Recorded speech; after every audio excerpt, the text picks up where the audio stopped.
Hello नमस्कार welcome स्वागत है मेरी इस क्लास में। लेकर आए हैं परेश्वर नाथ रेडू द्वारा रचित पंचलाइट कहानी का टोटल सारांश, जो आपके एग्जाम में हर ईयर अक्सर देखने को मिलती है। पंचलाइट कहानी से एक सारांश लिखो। तो चलिए अब पंचलाइट कहानी का सारांश विस्तार में समझते हैं।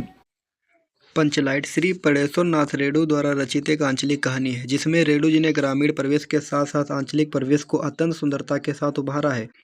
पंचलाइट कहानी की कथा वस्तु प्राम्य परिवेश से ग्रहण की गई है। इस कहानी की कथा वस्तु में उन्होंने मेट्रोमैक्स, जिसे गांव वाले पंचलाइट या पंचलेट कहते हैं, ग्रामीण वातावरण का चित्र करते हुए ग्रामवासियों के मनोवैज्ञानिक की वास्तविक झलक प्रस्तुत की है। ग्रामीण जनजाति के आधार पर किस प्रकार टोलियों में विभक्त हो जाते हैं और परस्पर ईर्ष्या द्वेष से भावों से भरे रहते हैं, इसका बड़ा ही जीवन यथार्थ रूप से कहानी में उभारा गया है। ग्रामांचल का वास्तविक चित्रण ही कथावस्तु का उद्देश्य है। रामनवमी का मेला था। इस बार महतो टोली के पंचों ने एक माइक्रोमैक्स खरीदा। इस माइक्रोमैक्स को गांव वाले पंचलाइट या पंचलाइट कह के पुकारते थे। पंचलाइट खरीदने के बाद 10 रुपये बचते हैं और उस 10 रुपये से पूजा की सामग्री खरीदी जाती है। सभी में पंचलाइट आने की खुशी थी। इस खुशी में कीर्तन का आयोजन भी किया गया। थोड़ी देर में टोली के सभी लोग पंचलाइट देखने के लिए एकत्र हो गए, लेकिन प्रश्न यह पैदा हुआ कि पंचलाइट को अब कौन जलाएगा।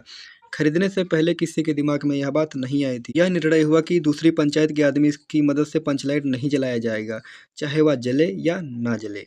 आज किसी के घर में डिबरी भी नहीं जलाई गई, जिसे हम डिबिया कहते हैं। पंचलाइट के ना जलने से पंचों के चेहरे भी उतर गए।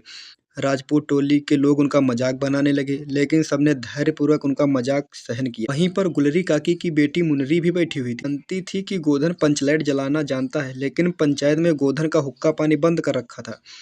मुनरी गोधन से प्रेम करती थी। उसने अपनी बात अपनी सहेली कनीली को बताई। कनीली ने यह सूचना सरदार तक पहुंचाई कि गोधन पंचलाइट जलाना जानता है। सभी पंच सोच विचार में पड़ गए कि गोधन को बुलाया जाए अथवा नहीं। अंत में उसे बुलाने का निर्णय लिया गया। सरदार ने छड़ीदार को भेजा, लेकिन छड़ीदार के कहने पर गोधन पंचलाइट जलाने के लिए नहीं आता है। आखिरी में वहीं गुलरी काकी गोधन के झोपड़े में गई और उसे मनाकर ले आई। गोधन ने पंचलाइट में तेल भरा। तभी गोधन ने पूछा, स्पिरिट कहाँ है।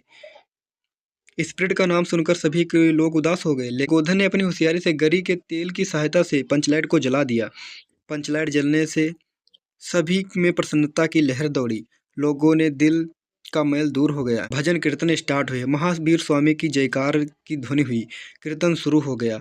गोधन ने सबका दिल जीत लिया। मुनरी ने हसरत भरी निगाहों से गोधन की ओर देखा। सरदार ने गोधन का बहुत ही प्यार से अपने पास बुलाकर कहा, तुमने जात की इज्जत रख ली, तुम्हारा साथ खून माफ, खूब गाओ सलीमा का गाना।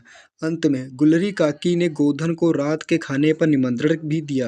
गोधन ने एक बार फिर से मुनरी की ओर देखा। दृष्टि मिलते ही लज्जा के कारण मुनरी की पलकें झुक गई। ग्रामवासी जात के आधार पर किस प्रकार टोलियों में भक्त होते हैं और परस्पर ईर्ष्या द्वेष के भावों से रहते हैं, इसका बड़ा ही सजीव और यथार्थ चित्रण इस कहानी में किया गया है। परोक्ष रूप से रेणु जी ने ग्राम सुधार की प्रेरणा भी दी। इसी के साथ कहानीकार ने यह भी सिद्ध किया कि आवश्यकता बड़े से बड़े संस्कार और निषेध को अनावश्यक सिद्ध कर देती है। तो आपको मेरी इस कहानी से क्या उद्देश्य मिला, कमेंट बॉक्स में ज़रूर बता के जाना। वीडियो अच्छी लगी हो तो प्लीज़ वीडियो को लाइक और चैनल को सब्सक्राइब अवश्य कर देना। मिलते हैं नेक्स्ट क्लास में। जय हिंद।